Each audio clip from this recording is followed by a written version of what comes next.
হে প্ৰভু হে হে প্ৰভু আজি এতিয়া দুপৰীয়া ভাত সাজ গ্ৰহণ কৰোঁ। আজি ভাবিছোঁ পানী ঢালি ভাত খাওঁ, পঁইতা ভাত নেমু জলকীয়া আৰু এইফালে ঢেকীয়া আলু ভাজি আৰু এইফালে মাছৰ মোৱা ভাজি বনাইছে। আৰু কিছুমানে মুড়ি ঘণ্টা কয়, আমি মাছৰ মোৱা কিবা কিবি, আমাৰ গাঁৱলীয়া ভাষাত আমি সেইটোৱে কওঁ আৰু দিয়া খাওঁ আৰু ভাতটো। ইয়াৰ আগৰ ভাত খোৱা ভিডিঅ' এটা দিছিলোঁ, কিছুমানে বহুত বেয়া বেয়াকৈ কমেণ্ট দিছে, চাই আছোঁ মই সিহঁতকো।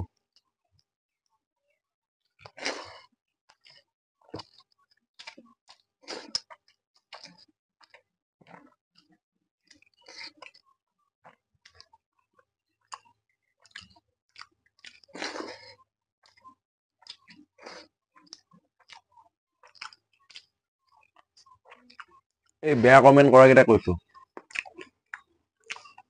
নিজেও ভাত খোৱা ভিডিঅ' আপলোড কৰিবি আকৌ, আমি চাম নহয়।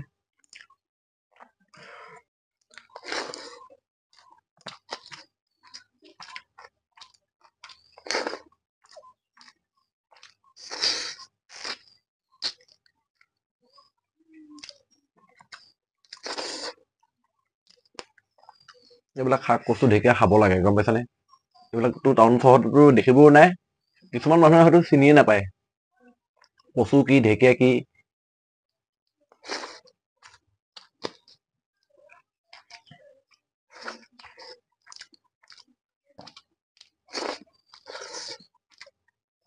এই বেয়া কমেণ্ট কৰা কেইটাক কৈছোঁ বোলো, অলপ উৎসাহ দিয়া।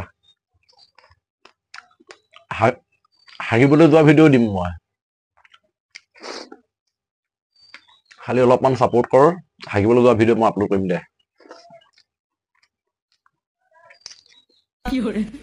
তহঁতৰ ইমান গা জ্বলে।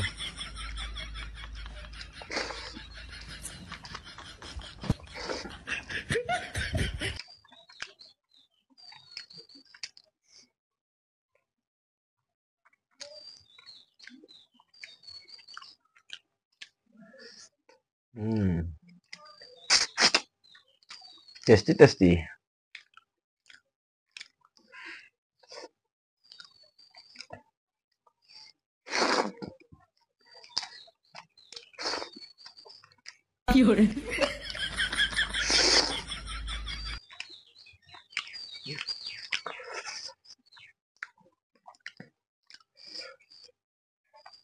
ধুনীয়া বনাইছে দেই কিন্তু মায়ে চব্জিটো,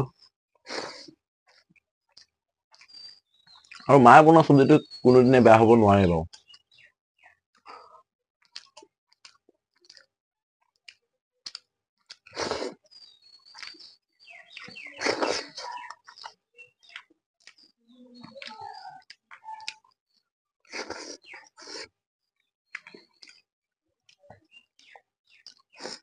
বিশেষকে আমাৰ ঘৰত ঢেকীয়া কচু এইবিলাক বেছি খাওঁ আমি। এই বজাৰৰ শাক পাচলি কবি বন্ধাকবি আলু এইবিলাক খোৱাতকে এইবিলাক খোৱাই ভাল, তেতিয়া অলপ সতেজ বাঢ়িব ন।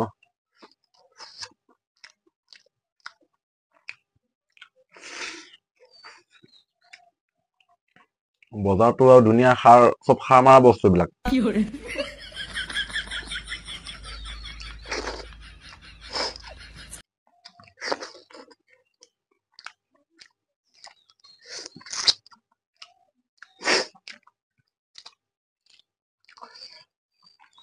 যিহে গৰম পৰিছে তাকে ভাবিছো আৰু পানী ঢালা ভাতকে খাওঁ।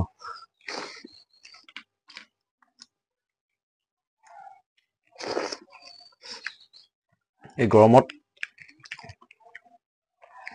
এইবিলাক চব দালি চালি খাব নোৱাৰি আৰু।